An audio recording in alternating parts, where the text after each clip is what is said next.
De lunes a jueves, bien. Todo tranquilo. De lunes a jueves, sí.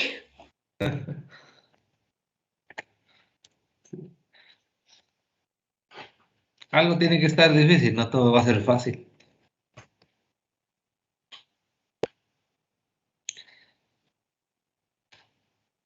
Entonces, vamos a empezar, a iniciar.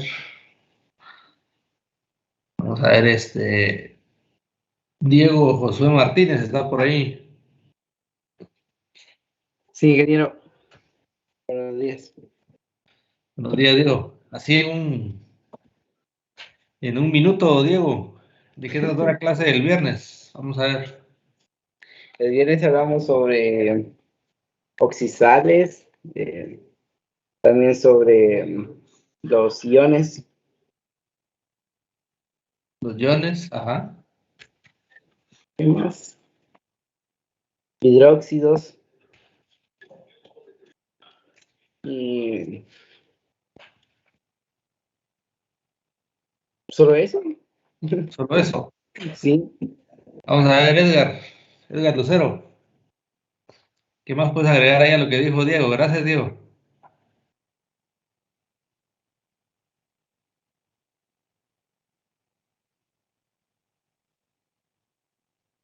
Está Edgar.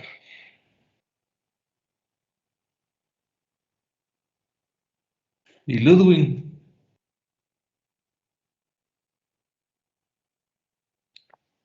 Está Ludwig.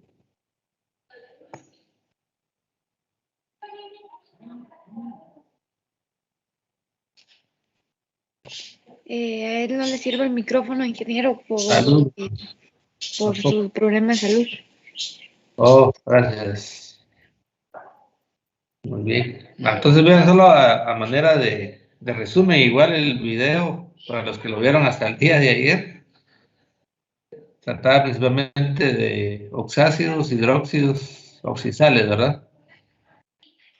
O también vieron ahí que le llamaban oxoácidos, oxosales, ¿verdad?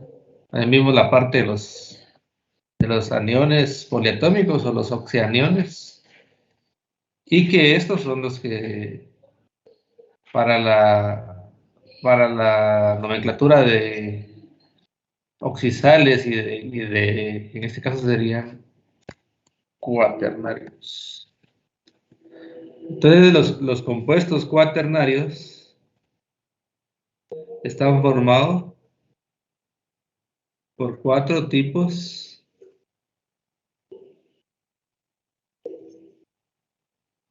de elementos. Esa es la característica, ¿verdad? Cuatro tipos de elementos. Y realmente nos vamos a dar cuenta ahorita que para la nomenclatura de los cuaternarios, la clave para nombrar los cuaternarios está en conocer los iones poliatómicos.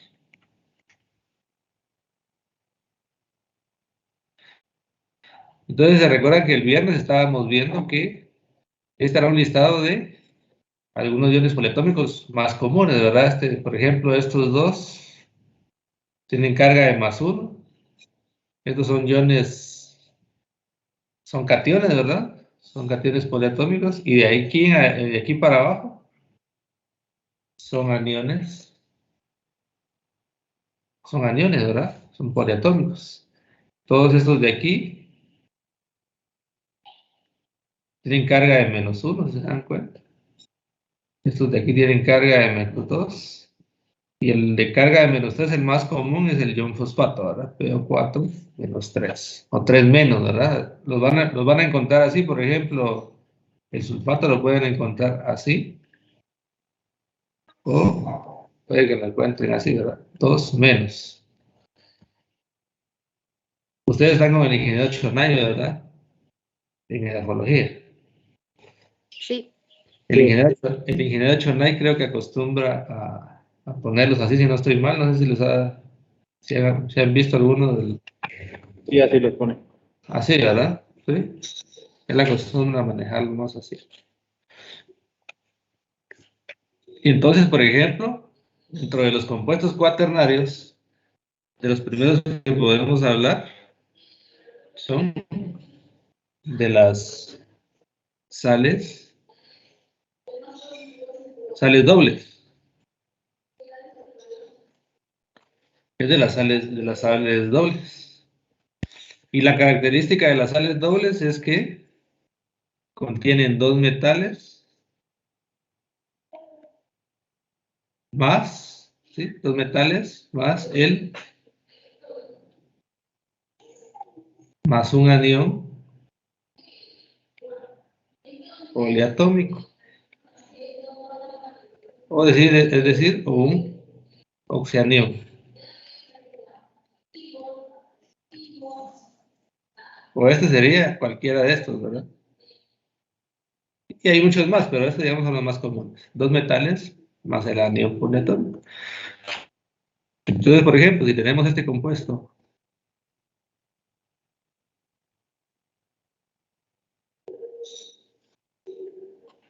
la clave para nombrarlo es esto, miren.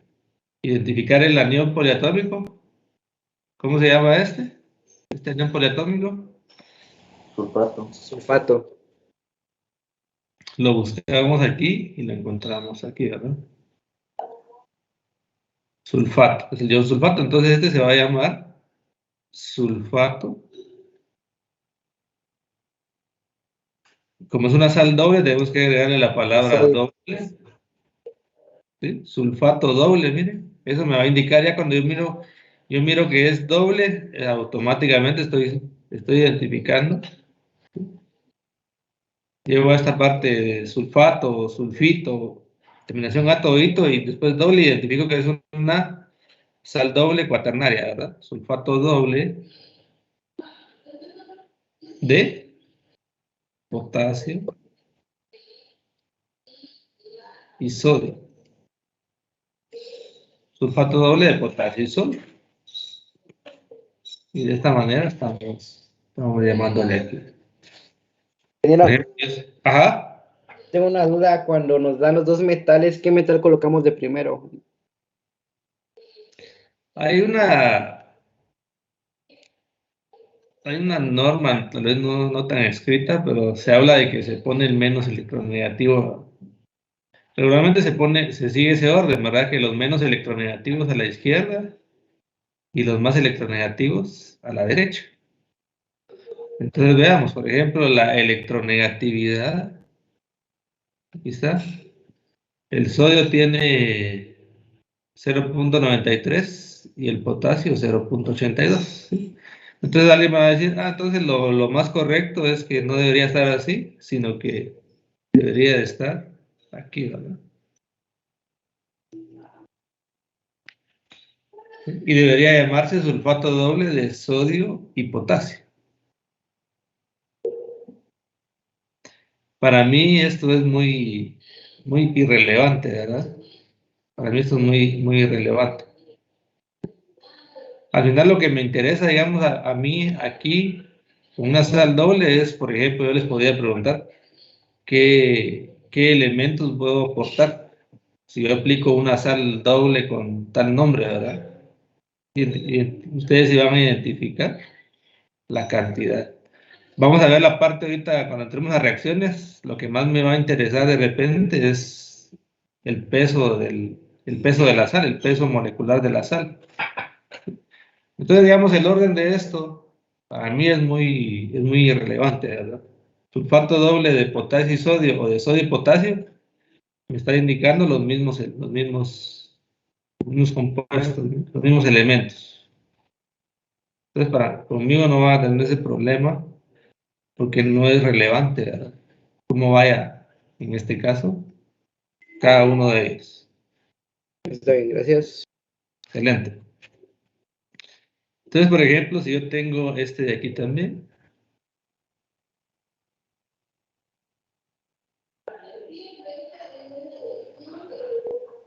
este de aquí.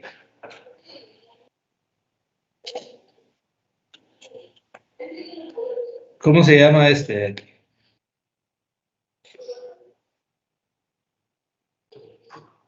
Carbonato. Identifico Carbonoso. Identifico el CO3, está aquí. Papi, yo necesitas Wi-Fi. Wi-Fi, va, sí, ahorita no. Ok. Ion carbonato sería este, ¿verdad? El CO3 es el ion carbonato. Entonces se va a llamar carbonato.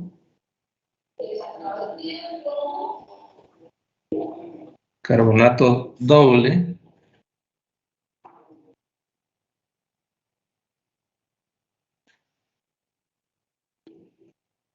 De magnesio.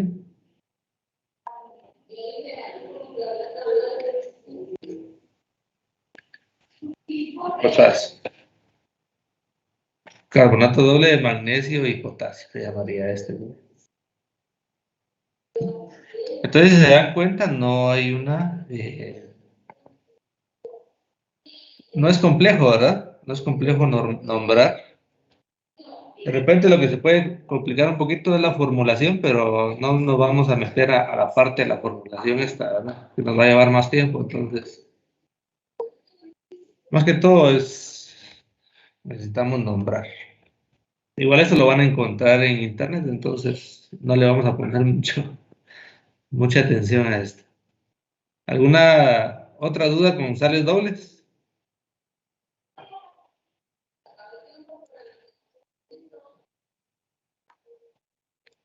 ¿No?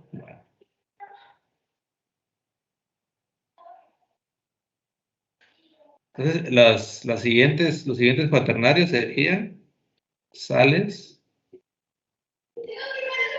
ácidas. Entonces, por ejemplo, siempre cuando hablamos de sales, ¿qué es lo primero que se les viene a la mente a ustedes jóvenes? ¿Quién me puede decir ahí?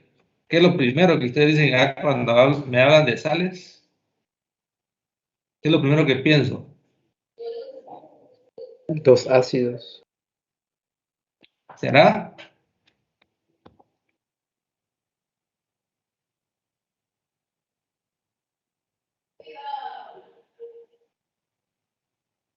¿Sí? Siempre al inicio voy a tener un metal en las sales. No sé si se han dado cuenta que siempre cuando hablamos de sales, hablamos de un metal, a excepción de las sales que tienen no metales, pero la mayoría de sales que hemos estado viendo, casi que siempre voy a asociarlo con un metal. Lógicamente hay sales no metálicas, ¿verdad? Que ya las vimos en los compuestos binarios, pero la mayoría de sales, y principalmente en ternarios y en cuaternarios, las sales inmediatamente las asociamos con metales. Entonces una sal ácida, la característica que tiene es que está conformada por un metal, también tiene hidrógeno, la sal ácida, por eso se llama sal ácida, porque tiene todavía hidrógeno, más, podríamos hablar también de un oxidanión o un ion poliatómico, ¿verdad? Estos de aquí, de metal, hidrógeno y oxidanión. Y estas sales ácidas las vamos a poder formular con iones de este tipo. Miren, con los que tengan carga de 2 o los que tengan carga de 3, puedan tener 2 o 3 hidrógenos, ¿verdad? ¿Se recuerdan el día de aquí, el viernes, veíamos en la parte de los oxácidos? Vamos a ver aquí. Recordar dónde fue donde vimos eso. No lo vimos.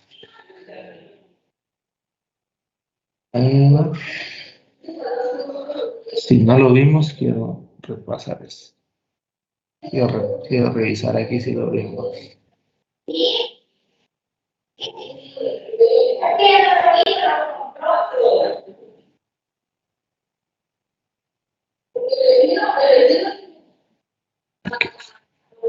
Aquí lo vimos, ¿verdad? Con el ácido carbónico.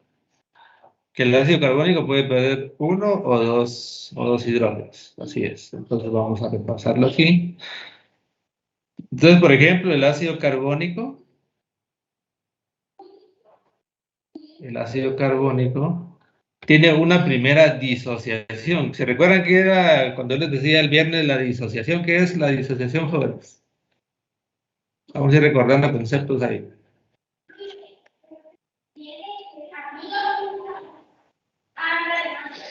¿No? Bueno, entonces lo primero que va a ocurrir con un ácido en solución acuosa es que primero va a disociarse de esta manera, ¿miren? Cuando tiene más de un hidrógeno. ¿Qué carga va a tener este de aquí? -1. -1, ¿verdad? Va a tener -1. Porque ya se disoció, ya perdió su primer hidrógeno, ¿verdad? Ya se protonizó, ya perdió, ya generó un primer protón, miren, que tiene carga de +1. Después, esa misma especie que es HCO3, con carga de -1, también se disocia y pierde el otro hidrógeno. Y de ahí se forma también, en este caso, va a tener -2, ¿verdad? Va a tener -2, miren. Entonces, esto se vuelve como una ecuación. Las flechas son igualdades. Esto, digamos, solo es para que es como de manera de cultura general, ¿verdad? Entonces, por ejemplo, de este lado, vamos a borrar esto que está feito.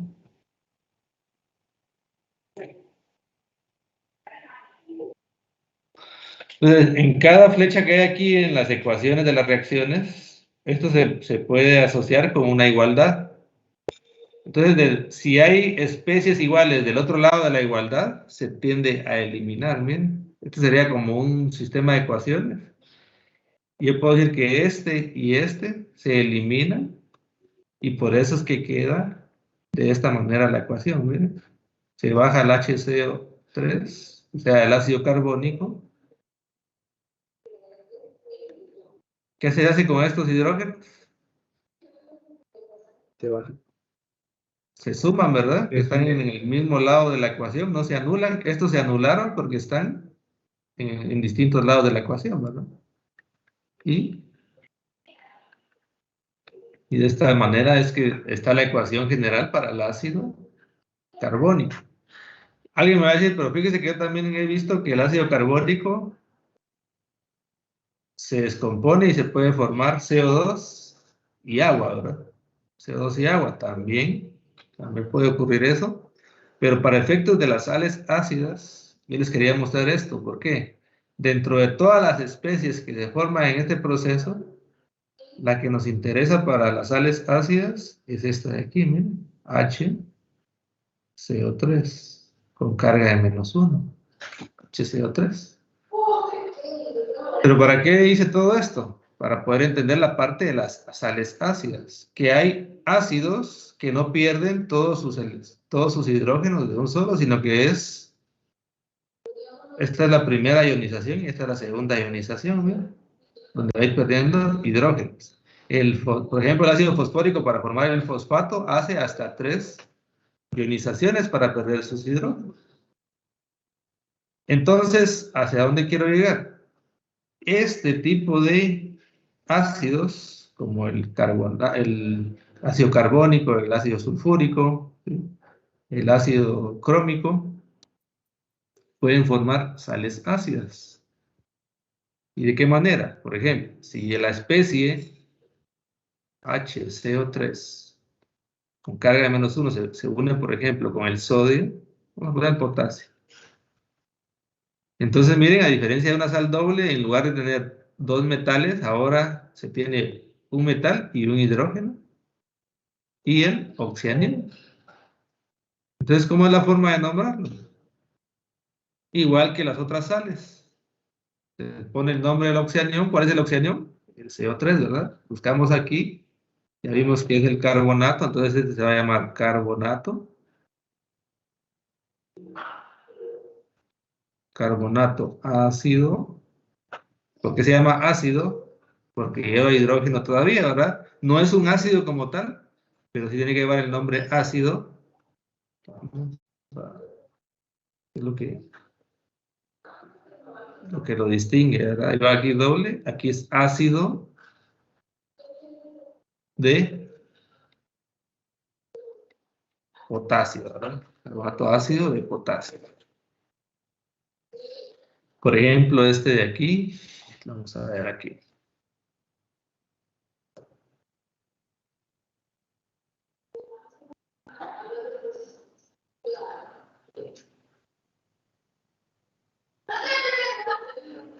¿Cómo se llama este, jóvenes? Ayúdenme ustedes ahí.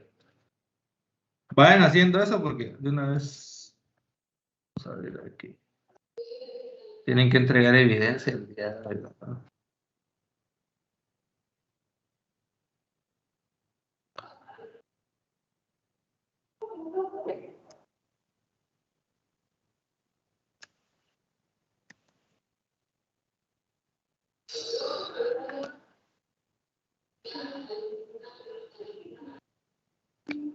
Sí.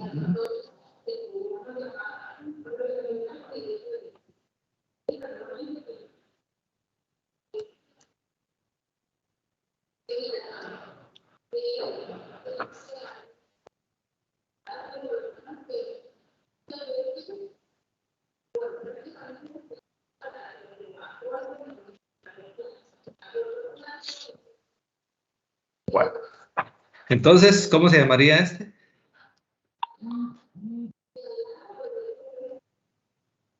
Pónganlo ahí en el chat de la reunión, vamos a ver. ¿Qué nombre le pondrían a ese compuesto? Quiero ver si están ahí, si todavía están ahí. ¿Cómo se llamaría ese compuesto?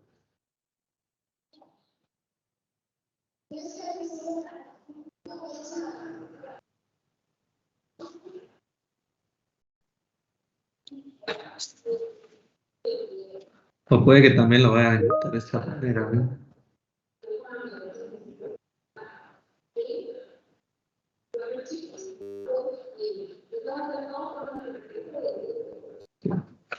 Puede que lo vayan a encontrar así también.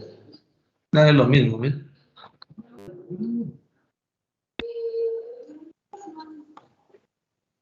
A ver quiénes ya empezaron a contestar. Antonio, vi que... Excelente, muy bien. Geraldi, Henry, Josué, Byron, Diego, Otman, Habana. ¿Sí?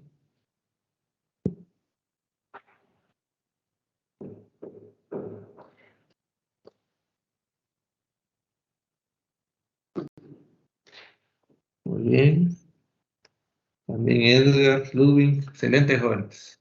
Entonces se llama cromato, ¿verdad? Si se dan cuenta, el CR4 está aquí, que es el cromato. Entonces se va a llamar cromato. Como tiene hidrógeno, ácido, cromato ácido.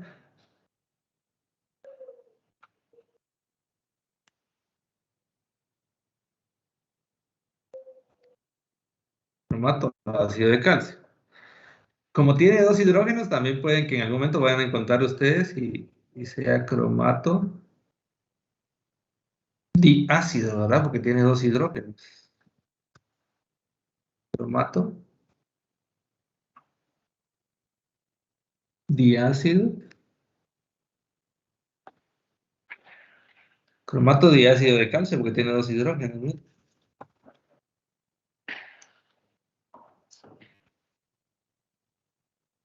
Diácido de calcio. Por los dos hidrógenos que tiene.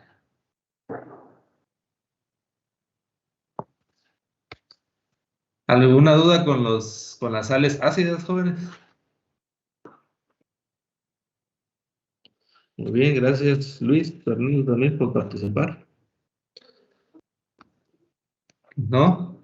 Entonces también tenemos, hay otros compuestos, ¿verdad? Pero de los más comunes e importantes que nos interesa ver, también tenemos las sales o oxisales, ¿verdad? Sales hidratadas. Cuando hablamos de sales hidratadas, ¿con qué se asocian primero las sales hidratadas? ¿Con qué lo asocian ustedes? Con agua. Con agua, ¿verdad?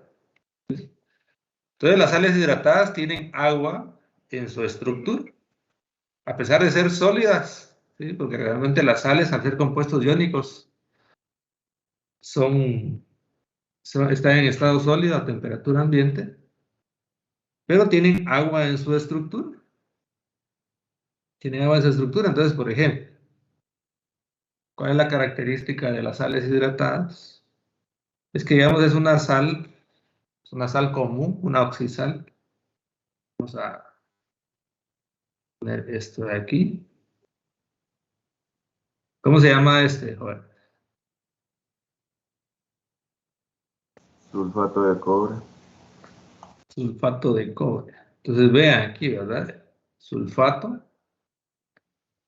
Está aquí, ¿verdad? SO4, sulfato. Este se va a llamar sulfato. Sulfato. ¿Qué carga tiene el sulfato, jóvenes? -2, ¿verdad? Y el cobre, entonces, +2. Entonces sería sulfato cúprico, ¿verdad? O sulfato de cobre 2. ¿Sí? Pero ustedes lo más común es que van a encontrar sulfato de cobre. Vamos a ponerle 2 para diferenciarlo. ¿Pero qué tipo de compuesto es? ¿Es cuaternario? No es ternario. Es un ternario. Entonces lo que ocurre con las sales es que han logrado los formuladores darle alguna característica especial. Poniendo agua en su estructura, a pesar de ser sólido, ¿verdad? Le da una característica de cierta humedad, pero está la sal está en estado sólido. Entonces ahora, veamos, tiene cobre,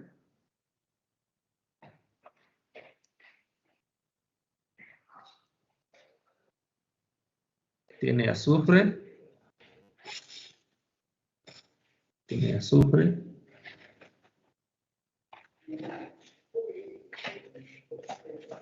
oxígeno, igual que aquí en el agua, ¿verdad? Oxígeno. Qué guapa. Mira, papi. Estuve en clase. Entonces, tenemos cobre, azufre, oxígeno, 3, ¿verdad? Y tenemos hidrógeno. Tenemos hidrógeno, entonces sería 1, 2, 3 y 4, ¿verdad? Entonces ahora sí es un compuesto cuaternario. Un compuesto cuaternario, entonces se llama sulfato de cobre y vamos a utilizar este número de aquí. Nos va a decir si es mono, di, tri o tetra. ¿Qué sería? Dihidratado. Sí. Di. Di.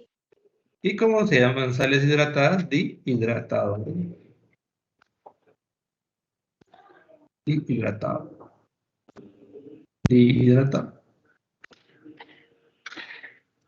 Vamos a ver. Este de aquí, ¿cómo se llamaría?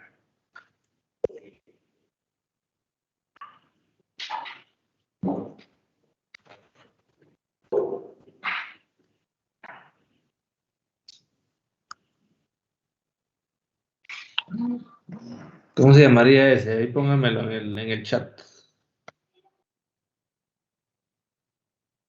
Pónganmelo en el chat. Ahí.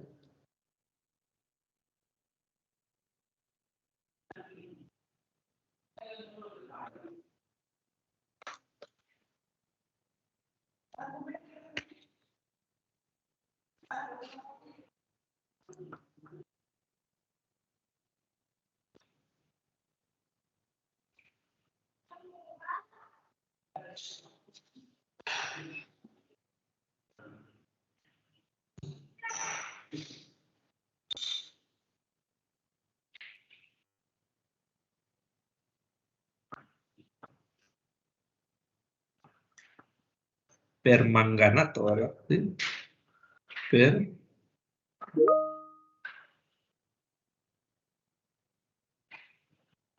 permanganato de potasio, penta,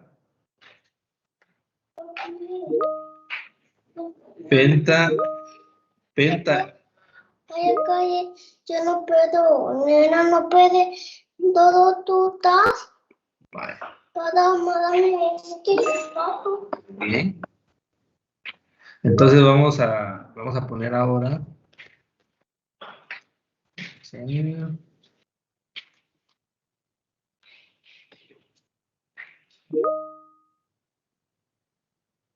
¿Cómo sería la formulación del dicromato?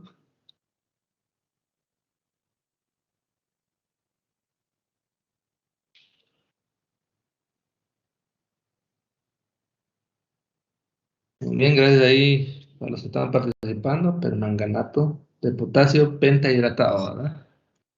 Y el dicromato de potasio heptahidratado, ¿cómo sería, jóvenes?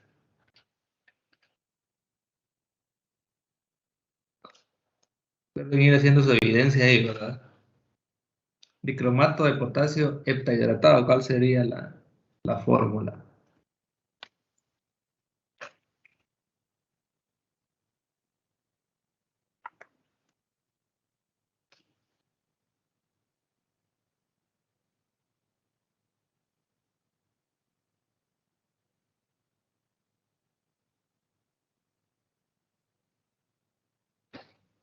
KCr 7 aguas, dice Henry.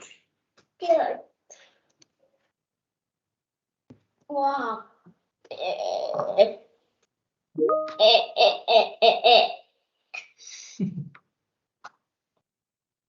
Mira mi cola. Se te la bien.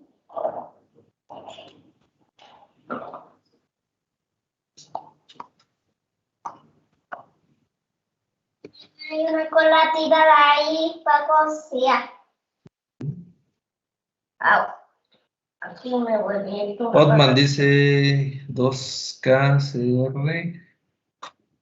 o 4, ¿sí?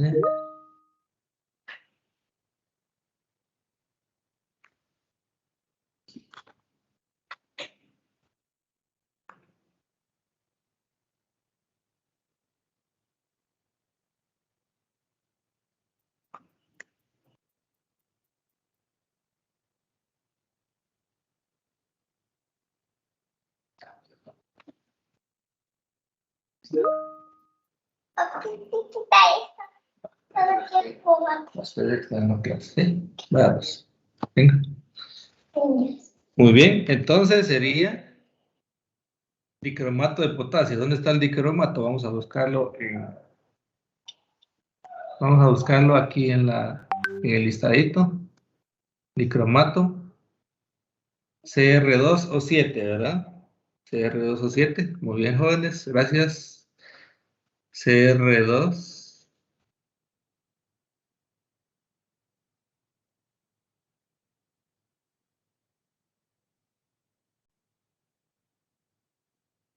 El dicromato de potasio.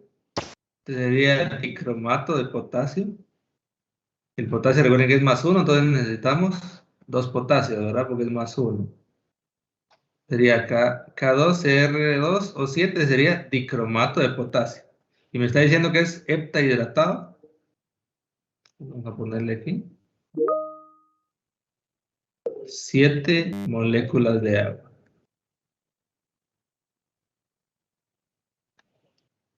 Entonces la forma nos quedaría K2CR2O7 con 7 moléculas de agua. Ese sería el dicromato de potasio heptahidratado. Muy bien, ahí varios lo pusieron. Ajá, vamos a ver. Henry, Otman, Antonio, Edgar, Byron, Habana, Helen, Paolo, Diego, Geraldi, Josué, Mendoza y Diego Leonardo también, ¿verdad? Y Diego Martínez. Entonces serían las sales hidratadas, miren, jóvenes. La característica de las sales hidratadas es que tienen agua, ¿verdad? No tiene mayor complicación la nomenclatura en este caso. ¿Alguna duda?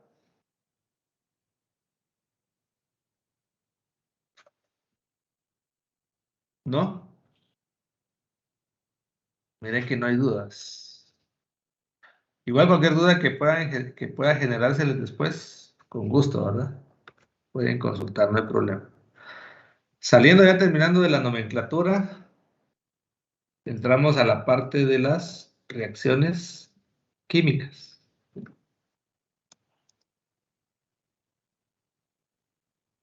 Entonces, cuando entramos a las reacciones químicas,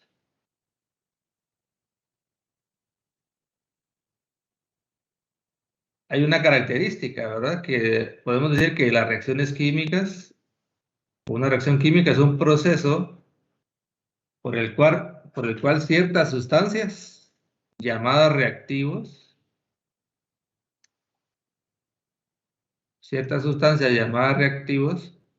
se convierten o se transforman en otras llamadas productos. Entonces, por ejemplo, aquí nos muestra, miren, los de la izquierda son llamados reactivos en una ecuación química. Aquí tenemos reactivos. Estos son los reactivos, miren. Los que están a la izquierda en una ecuación química son los reactivos. O también van a encontrar que le van a llamar en algunos lugares reactantes, ¿verdad? Sí, los reactivos están a la izquierda. Y se van a convertir en otras sustancias llamadas productos que están a la derecha de la flecha en la ecuación. Miren, siempre hay una flechita, en las reacciones siempre hay una flecha que nos va a indicar. Y a estos les vamos a llamar productos. Miren, aquí están los productos. Le va a llamar productos. Y reactivos y productos están separados por una flecha. Y vean aquí, ¿qué diferencia hay entre esta y esta reacción, jóvenes? ¿Qué diferencia miran ustedes en cuanto a las flechas?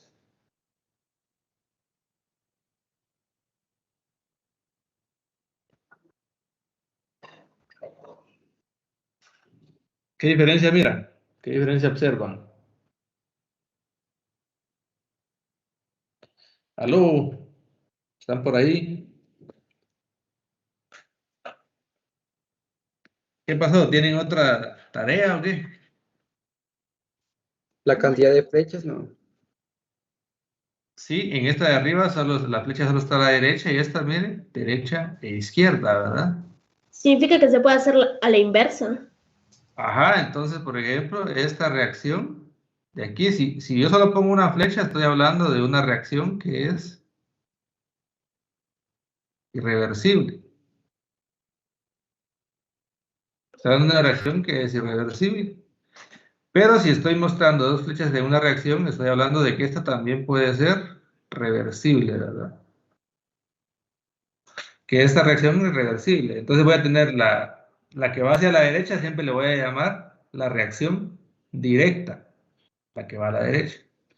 Y la reacción hacia la izquierda le voy a llamar la reacción inversa. Entonces a la derecha va a ser reacción directa, reacción inversa. Directa e inversa. Quiere decir que esta reacción es reversible. Que los productos puede haber un momento en que se conviertan también a reactivos, ¿verdad? Que sea inversa la cuestión, que los productos se conviertan en reactivos en un momento y entonces se conviertan ahora en productos, ¿verdad? Esa reacción inversa, que tomen los papeles diferentes en algún momento las sustancias, que en lugar de ser productos, bueno, se convierten en reactivos en algún momento, ¿verdad? Eso se llama, eso es lo de la flecha aquí. Otra cuestión en la ecuación química es que, por ejemplo, aquí tenemos hidrógeno molecular más oxígeno molecular, me va a producir agua. Miren. Es lo que está trabajando aquí también. Por ejemplo, aquí tengo una ecuación donde dice que este es el gas metano. En orgánica es el compuesto base, ¿verdad? El metano. Más oxígeno va a producir CO2 y agua, ¿verdad? En la combustión del metano se produce CO2 y se produce agua. Y por ejemplo, en esta reacción dice que el cloro molecular más hidrógeno molecular puede generar cloruro de hidrógeno, ¿verdad? Puede generar cloruro de hidrógeno. Entonces, aquí hay algo que falta todavía para completar una ecuación química.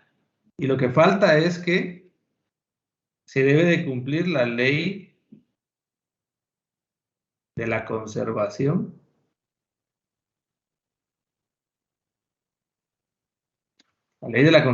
de la masa,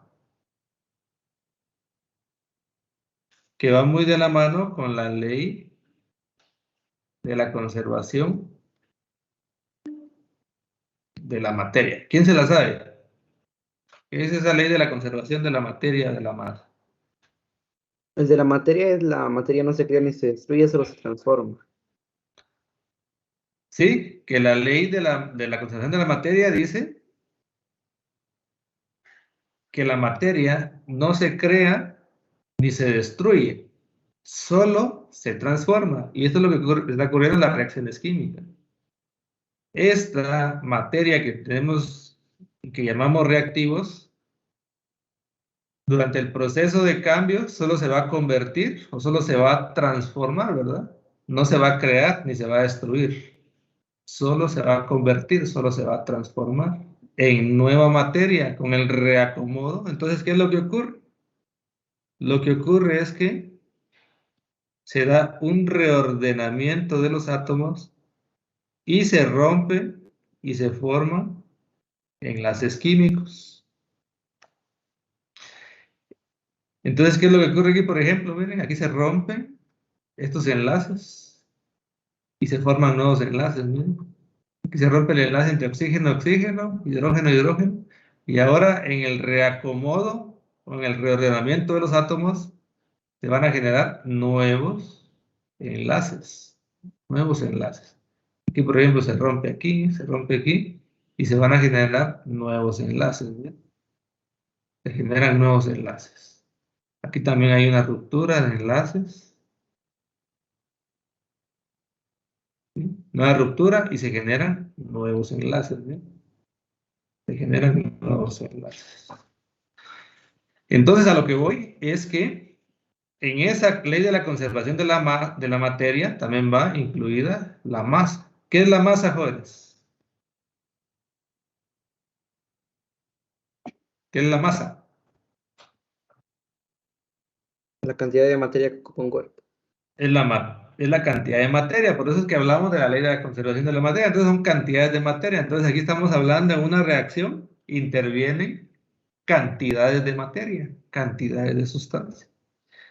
Entonces las cantidades en los reactivos, al final, siempre tienen que ser iguales a las cantidades en los productos, teóricamente, ¿verdad? Teóricamente se debe de cumplir que la cantidad de materia de los reactivos tiene que ser la misma cantidad que en los productos para cumplir con la ley de la conservación de la masa.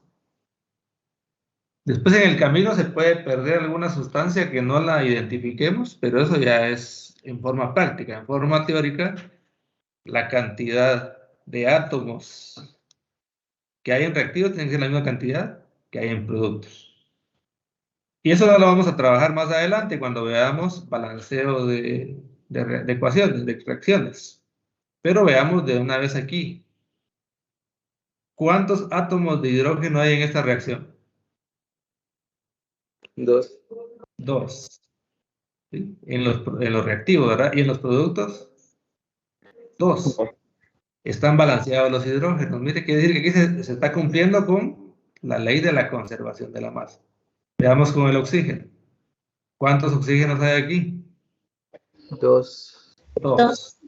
Y aquí 1. 1. Entonces lo que debemos de hacer, y se los hablaba la semana pasada, es que no podemos decir, entonces para balancearlo voy a poner un 2 aquí, ¿verdad? A menos de que la fórmula del compuesto esté errada o no esté bien escrita, podemos corregirla.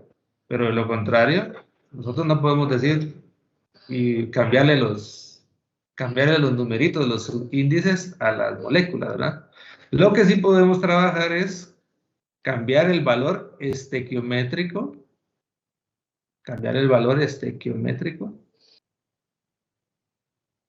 a los compuestos, a los que están interviniendo, ¿verdad? La reacción. Entonces podemos decir que hay 2 moléculas de agua, miren, 2 moléculas de agua. Entonces ya balanceamos ahora los oxígenos. Pero como el 2 afecta a toda la molécula, ¿cuántos hidrógenos hay ahora aquí en los productos? 4. 4. Entonces ahora vemos que solo hay 2 hidrógenos. Entonces, ¿qué podemos hacer? Ponemos un 2 aquí. ¿Sí? Entonces ahora ya vemos que está balanceada la ecuación. Y aquí gráficamente lo podemos ver, pero no nos podemos estar dando el lujo de estarlo haciendo gráficamente a cada momento. Ahora estar dibujando las moléculas y para ver cómo cuadra. Entonces lo tenemos que hacer de manera matemática o numérica, rápido. Entonces veamos. ¿Cómo voy a leer aquí esta reacción? Dice que 2 moléculas de hidrógeno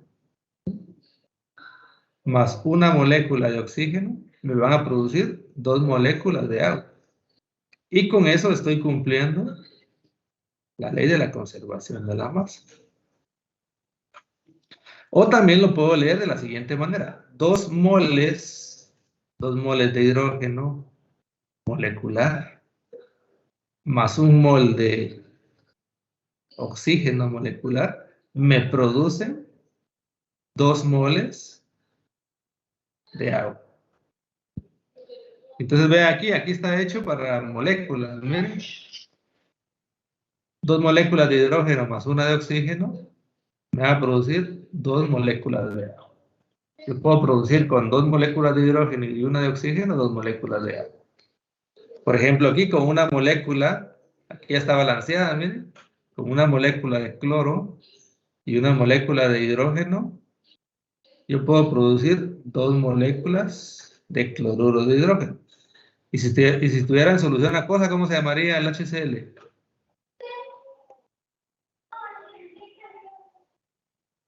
Cloruro de hidrógeno. No, en solución a cosa, ¿cómo se llamaría? Ácido clorhídrico. Ácido clorhídrico, ¿verdad? Se llamaría ácido clorhídrico. También, por ejemplo, aquí, si se dan cuenta, un mol de gas metano en presencia de 2 moles de oxígeno, ¿sí? Y se hace la combustión, me puede producir 1 mol de dióxido de carbono y 2 moles de agua, ¿verdad? 2 moles de agua, miren. Se produce 1 de CO2 y 2 de agua, de esta manera. Pero para ir ya entrando a la parte de los cálculos que va a ser esta semana, yo les hablaba aquí 2 moles de hidrógeno, 2 de oxígeno, 2 de agua. Entonces es importante que ya manejemos bien la parte del mol. La parte del mol. Y si se recuerdan, el mol estaba muy asociado cuando hablábamos de el número de Avogadro, ¿verdad? Entonces, por ejemplo, cuando decíamos un mol de potasio, ¿cuántos átomos de potasio tiene, jóvenes? 6.020. ¿Sí? Algunos dicen 0.22, 0.23, es muy relativo, ¿verdad? 0.22 por 10. Manejemos 0.22, que era lo que veníamos manejando anteriormente. Por 10 a la 23 átomos, ¿verdad? ¿Sí? Átomos. Por ejemplo, yo les digo un mol de oxígeno va a tener también 6.022 por 10 a la 23 átomos de oxígeno, ¿verdad? Un mol de carbono,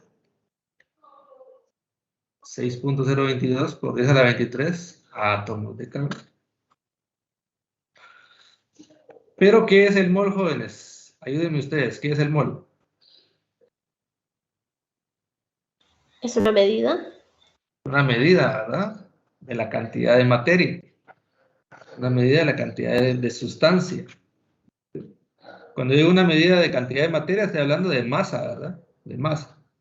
Estos números, como el número de Avogadro solo nos sirve para dimensionar la cantidad de átomos o de moléculas que hay en una cantidad de materia. Pero se vuelve muy impráctico. Se vuelve muy impráctico. Entonces venimos y en la tabla periódica les voy a volver, les voy a compartir otra vez. Les voy a compartir aquí en el chat. Esta es la tabla periódica. Para efecto de uniformidad con sus datos, para que todos tengan los mismos datos, vamos a utilizar esta tabla periódica. Entonces, por ejemplo, estamos hablando del primero que es potasio. ¿Cuál es la masa atómica del potasio? 39.098, miren. 39.098. Quiere decir que todos estos átomos en conjunto forman un mol. Y todos estos átomos de potasio en conjunto tienen una masa de 39.098 gramos. Miren. 39.098 gramos. Quiere decir que un mol de potasio, ¿cuánto pesa? ¿Cuál es su masa? 39.098 gramos. Quiere decir que todos estos átomos, 6.022 por 10 a la 23 átomos, miren la cantidad de átomos para dar un peso tan pequeñito, ¿verdad? Quiere decir que si ustedes pesan 39.098 gramos de potasio, ustedes tienen la seguridad que hay un aproximado de 6.022 por 10 a la 23 átomos de potasio en ese recipiente donde están pesando. Y que todo eso equivale a un mol. Entonces yo les pregunto ahora, ¿un mol de oxígeno cuánto pesa? ¿Cuánto pesa un mol de oxígeno? 15.9994. El oxígeno, 15.999. Ahora vamos a usar esta tabla periódica. Yo sé que algunos de ustedes pueden tener su tabla periódica y eso no tiene nada de malo, pero para la uniformidad de todos ustedes, vamos a utilizar esta tabla, ¿verdad? Entonces, su peso atómico o su masa atómica es de 15.999. Entonces decimos que un mol de oxígeno pesa 15.999. De carbono,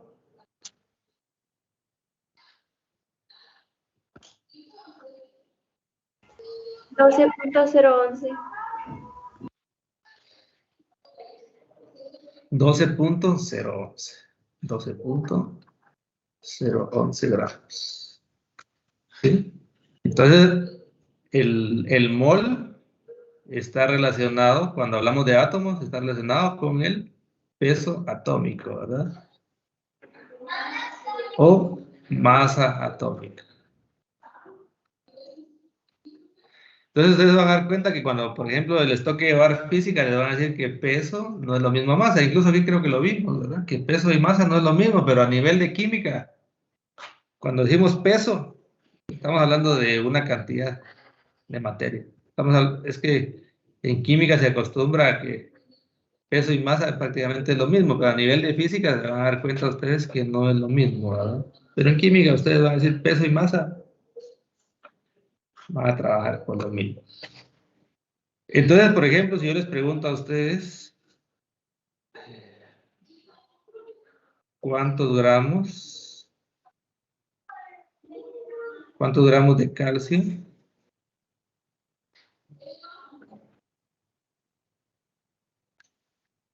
¿Cuántos gramos de calcio hay en 12 moles? Lógicamente de calcio, ¿verdad?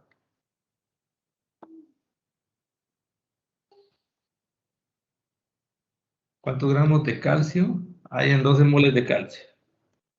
Escríbanmelo ahí en el chat de la reunión. ¿Cuánto les da?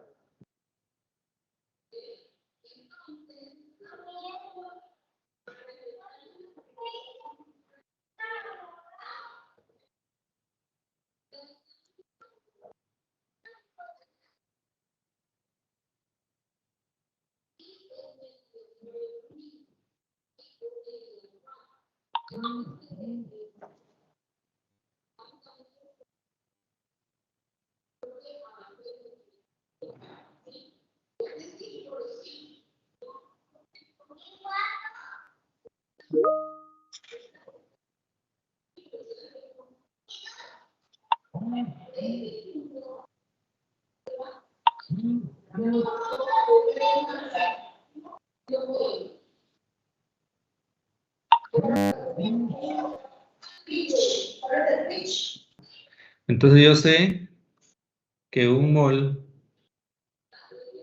de calcio tiene 40.078 gramos, ¿verdad? Un mol de calcio, 40.078 gramos de calcio, lógicamente. Pero me están preguntando de 12, ¿verdad? Entonces tengo 12 moles de calcio por... Entonces mi factor de conversión va a ser esta equivalencia, ¿verdad? Donde digo que un mol de calcio pesa 40.078 gramos de calcio. Vamos a calcular aquí. Vamos a 12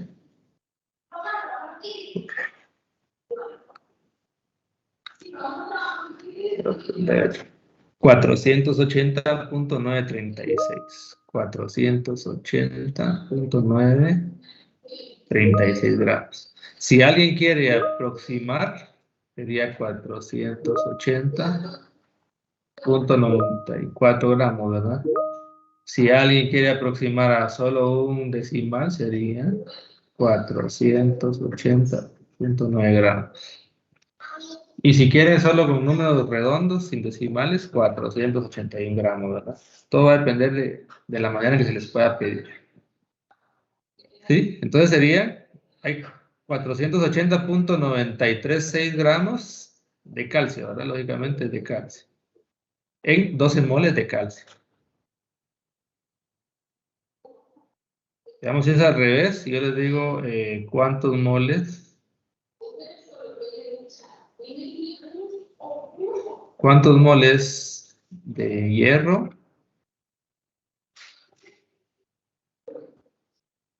hay en 500 gramos de hierro? ¿Cuántos moles de hierro hay en 500 gramos de hierro? Aquí en el chat también, por favor, todos.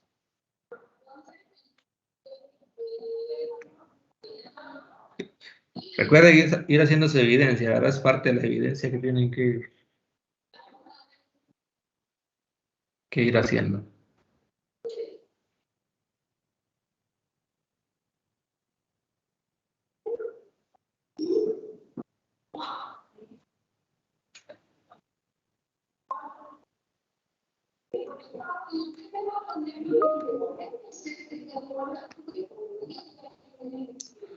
$8.95 moles de hierro, dice Antonio.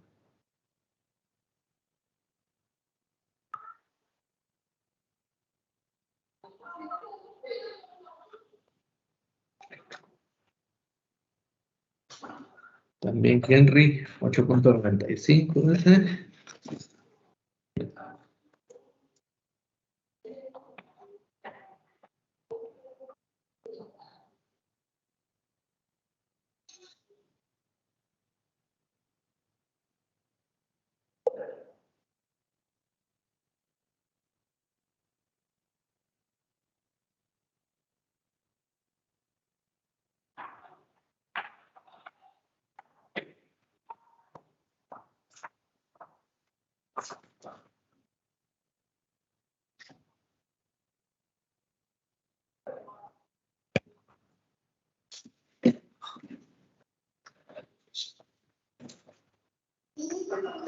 A ver, ahí Geraldi también ya participó, Byron, Diego, Habana, Luis Felipe, Daphne también, Henry, Vivian.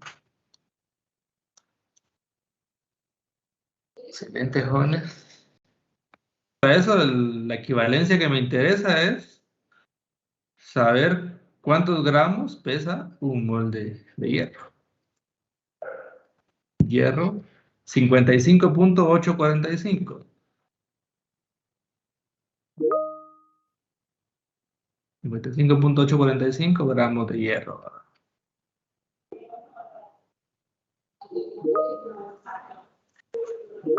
Entonces, sé que un mol, miren, a diferencia aquí arriba, el mol va abajo, ¿verdad? Ahora va arriba en el factor de conversión. Un mol de hierro pesa 55.845 gramos de hierro. Elimino gramos de hierro, me quedan moles. Sería 500 por 1, ¿verdad? Por un mol. Dividido 55.845. 8.95.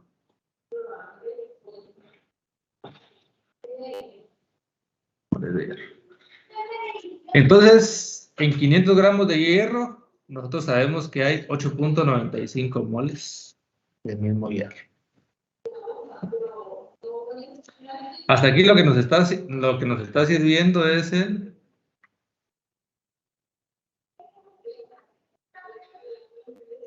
el peso atómico, ¿bien? ¿Sí? El peso atómico es lo que nos está sirviendo aquí. Lo que nos está sirviendo hasta aquí. Vamos a ver. Está muy bien. Así es, Víctor. Son moles, ¿verdad, Víctor? 8.95 dice la mayoría. 8.95. Y entonces, pero la mayoría de sustancias están en forma de compuestos, ¿verdad? En forma de compuestos, y el peso atómico es un auxiliar, pero lo más común es hablar de peso molecular. Cuando hablamos de moléculas, porque la mayoría de veces cuando hablamos de sustancias son moléculas, entonces hablamos de peso molecular.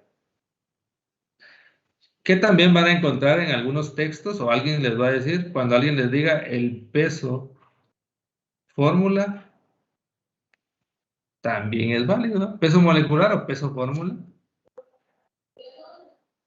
Hablando del peso de acuerdo a la fórmula que tiene, ¿verdad? Entonces, cuando hablamos de peso molecular, es importante entender primero esto, miren. Por ejemplo, si yo tengo agua, vamos a ver en la composición. Una molécula de agua está compuesta por ¿qué, jóvenes? Ayúdenme ustedes aquí. Una molécula de agua. Por 2 de hidrógeno y 1 de Los oxígeno. hidrógenos. 2 átomos de hidrógeno y 1 de oxígeno. Átomos, ¿verdad? 2 átomos de hidrógeno y un átomo de oxígeno. ¿Sí?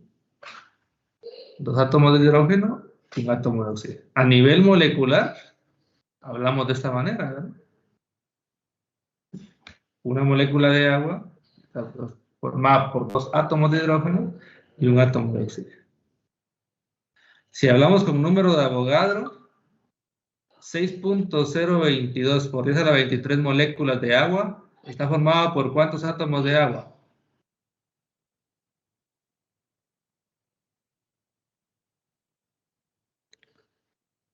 Si yo tengo 6.022 por 10 a la 23 moléculas de agua, ¿cuántos átomos de agua, de hidrógeno tengo ahí?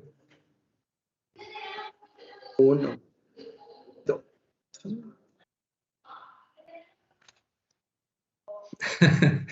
Si tengo 6.022 por 10 a la 23 moléculas de agua, ¿cuántos átomos de hidrógeno voy a tener ahí? El doble, ¿verdad? 6.022 por 10 a la 23 por 2. Y si me preguntan átomos de oxígeno, 6.022 por 10 a la 23 átomos de oxígeno. Entonces caemos a lo mismo, se vuelve complicado, ¿verdad? Entonces por eso mejor hablamos en moles. Decimos un mol de agua está formado por ¿qué? Entonces díganme ustedes.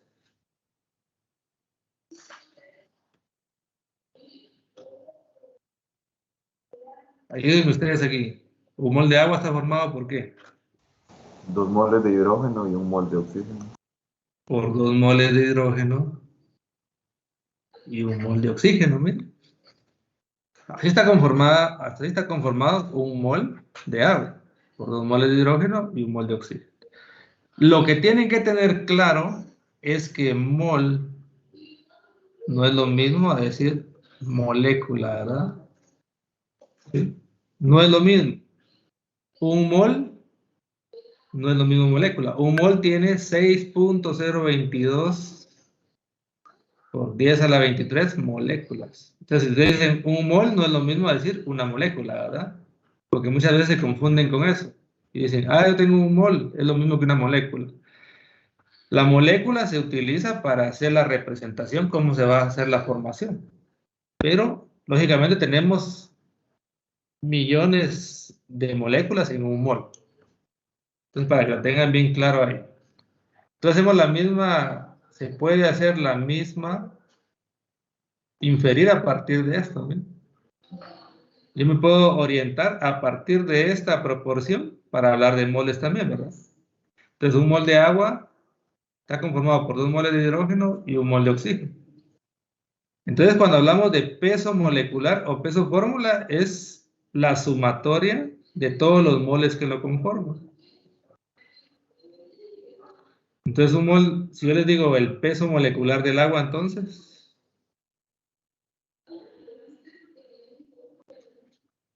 peso molecular del agua, yo sé que un mol de agua tiene 2 moles de hidrógeno y un mol de oxígeno. Sería 2 por su peso atómico, ¿verdad? El peso que tiene cada mol. ¿Cuánto dijimos que era para el hidrógeno? 1.008 gramos, ¿verdad? Oxígeno es un oxígeno por 15.99 gramos. ¿Cuánto nos da aquí? Ya el total o de cada uno. 2.016 gramos y 15.9 gramos. ¿Cuánto nos da el total? 18.015. Entonces venimos y decimos 2.0016 más 15.999, 18. Vamos a ver algo aquí. ¿Cuánto me habías dicho? 18.015, ¿no? Sí, eso me dio a mí. Vamos a ver, 1.008 por 2. Sí, estoy poniendo un 0 de más aquí en el...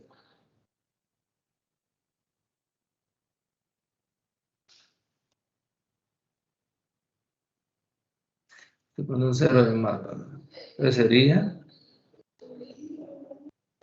2.016 más 15.999, 18.015 gramos. Entonces quiere decir que un mol de agua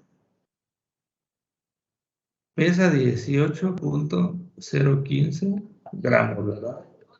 De agua. Entonces aquí ya estamos hablando de peso molecular, ¿no?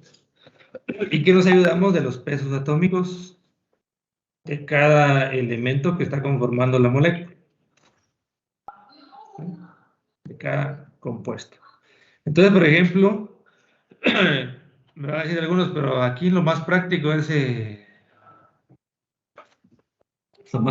usar números redondos, ¿verdad? En lugar del hidrógeno, usar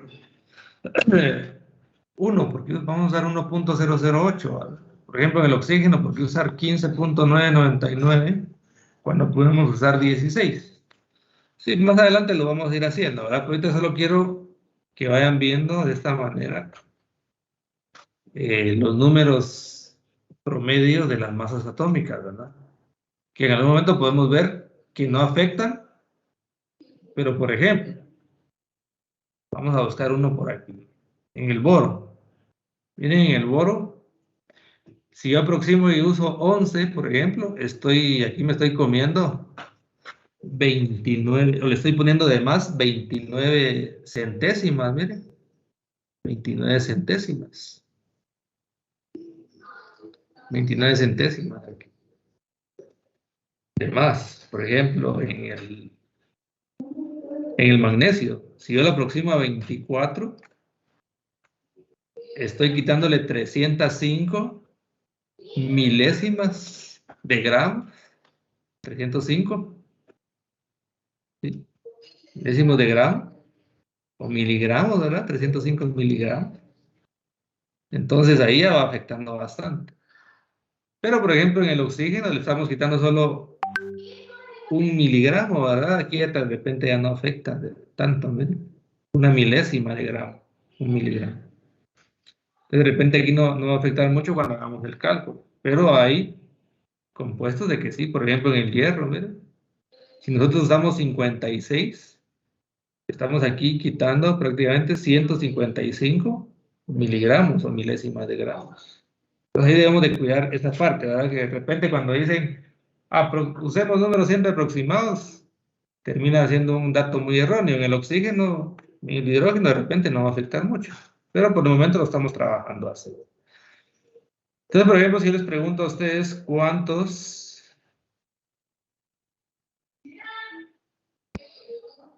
moles de ácido sulfúrico, ¿sí? H2, SO4, hay en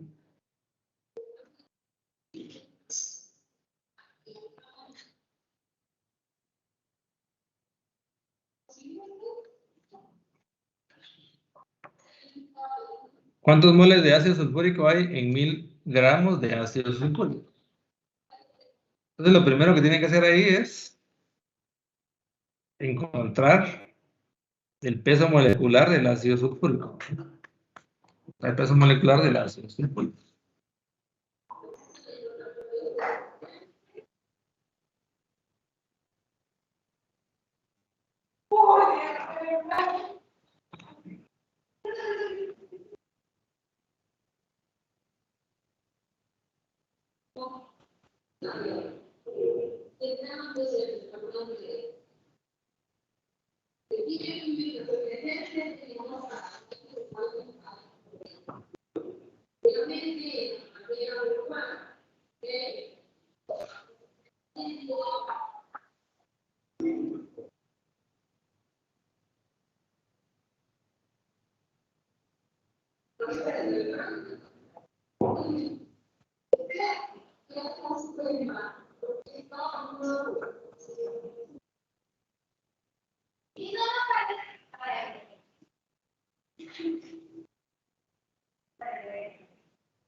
Vamos a ver. A ver si tenemos respuestas aquí en el chat.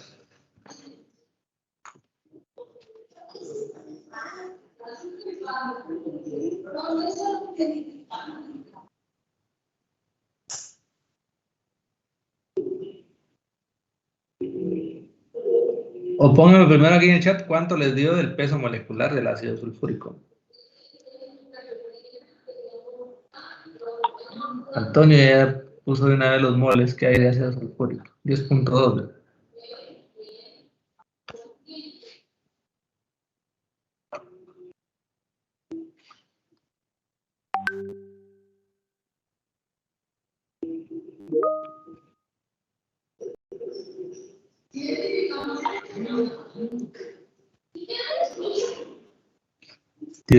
moles de ácido sulfúrico. También Diego dice que 10.2. Henry también 10.2.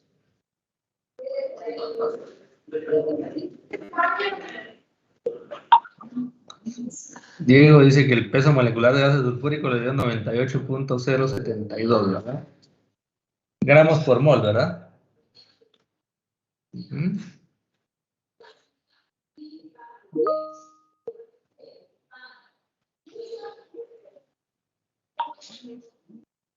10.2 moles de ácido sulfúrico, muy bien.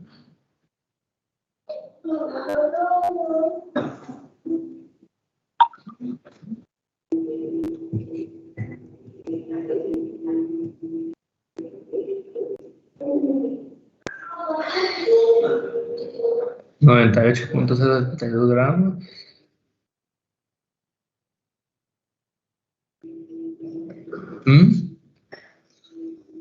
Muy bien, entonces veamos para los que todavía no lo han hecho.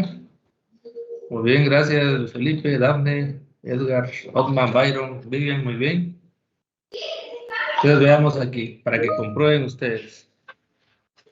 Lo primero que tenemos que hacer es sacar el peso molecular o obtener el peso molecular del ácido sulfúrico. Lo podemos hacer de esta manera o lo podemos hacer también de esta manera, ¿ves? El peso molecular del ácido sulfúrico lo podemos hacer de la siguiente manera, miren. Tengo 2 moles de hidrógeno por lo que pesa el mol de hidrógeno, que es 1.00, ¿cuál estamos aquí? 008, ¿verdad? 0.8. Más un átomo de azufre, o perdón, un mol de azufre, que el azufre pesa 32.06. Más 4 moles de oxígeno por 15.999. Si quieren lo hacen de esta manera, si quieren lo hacen de esta manera, como a ustedes les parezca mejor. Entonces venimos 2 por 1.008 más 1 por 32.06 más 4 por 15.999.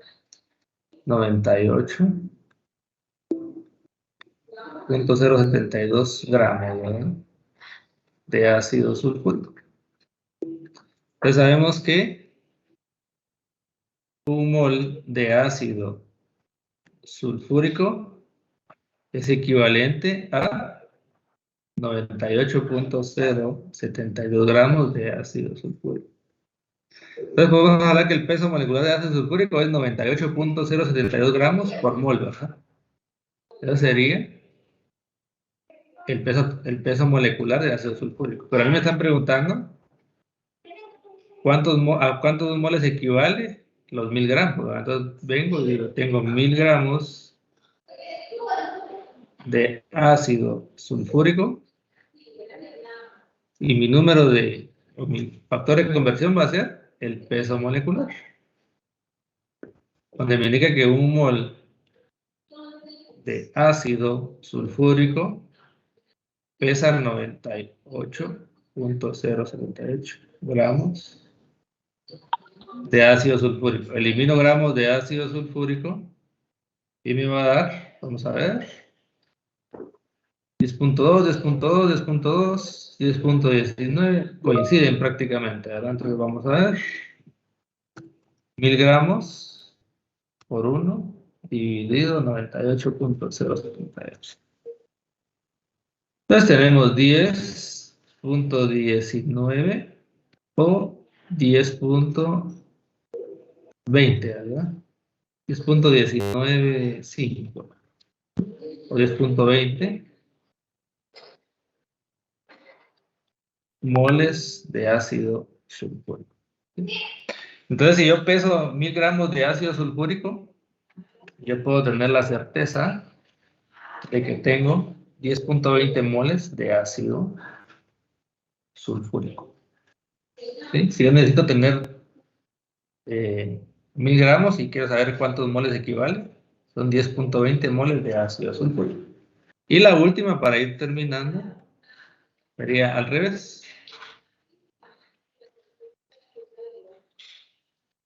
¿Cuántos gramos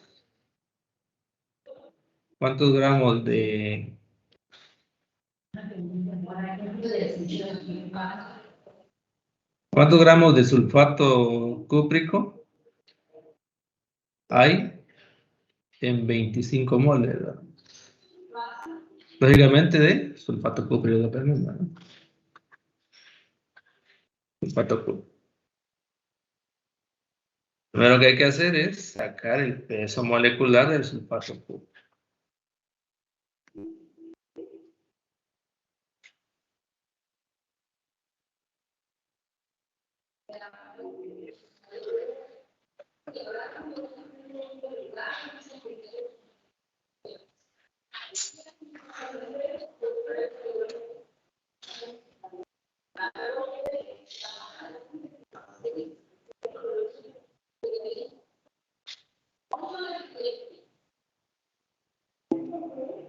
¿Cuánto pesa el sulfato cúprico?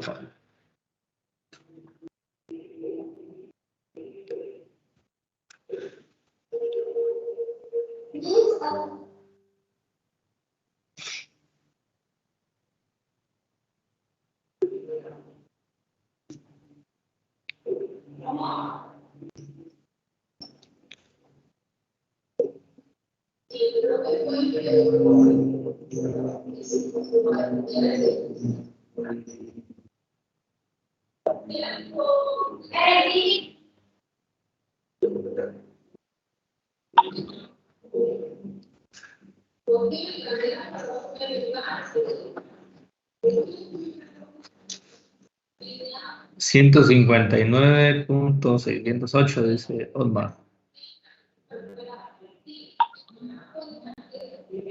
Peso molecular 159.68, dice Luis Gustavo. Peso molecular del sulfato cúprico. Vamos a ver aquí. Pues tenemos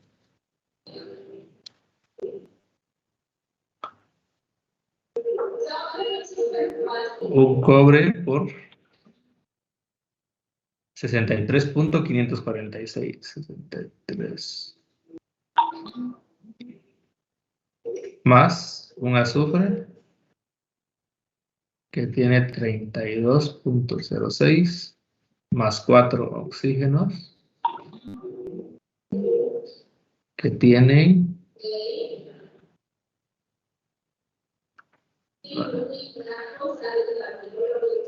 vamos a ver 63 más 32.0 63.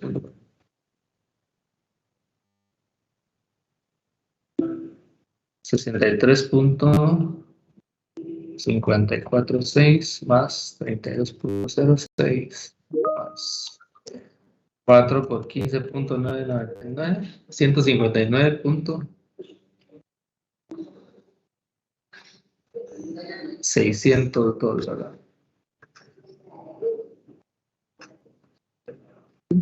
Gramos por mol, quiere decir que un mol de sulfato de cobre pesa 59.62 gramos. Pero me preguntan sobre 25 moles, entonces vengo 25 moles de sulfato de cobre. Yo sé que un mol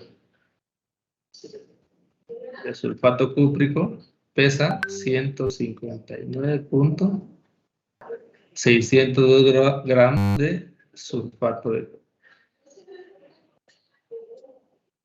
Y vean aquí. Vamos a ver cómo les dio a ustedes aquí. 159 es el peso molecular. Y los gramos, 3.990. 3.990. Vamos a corroborar aquí. 159.602. Vamos a ver. 159.602, ¿sí? Y ahora vamos a ver. 25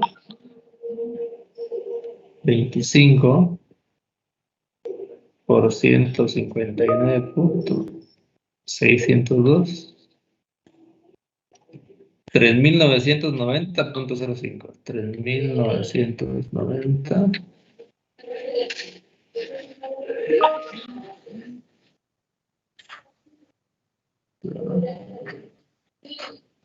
Vamos a ver cómo les fue. Ahí le puse una de más, ingeniero. Pusiste una de más, a ver. Pero sí, prácticamente eso, ¿verdad? Los 25 moles de sulfato de cobre, como dice aquí Jorge, 3.990.05. Ahí a Diego le dio un .2, me imagino que trabajaste aproximados, Diego. Los pesos Me moleculares. dio 200.225 y solo dejé el 2. Ah, bueno. Usaste aproximados, me imagino. No. No, solo dejé. Ok. Entonces ahí estaría jóvenes. ¿Alguna duda?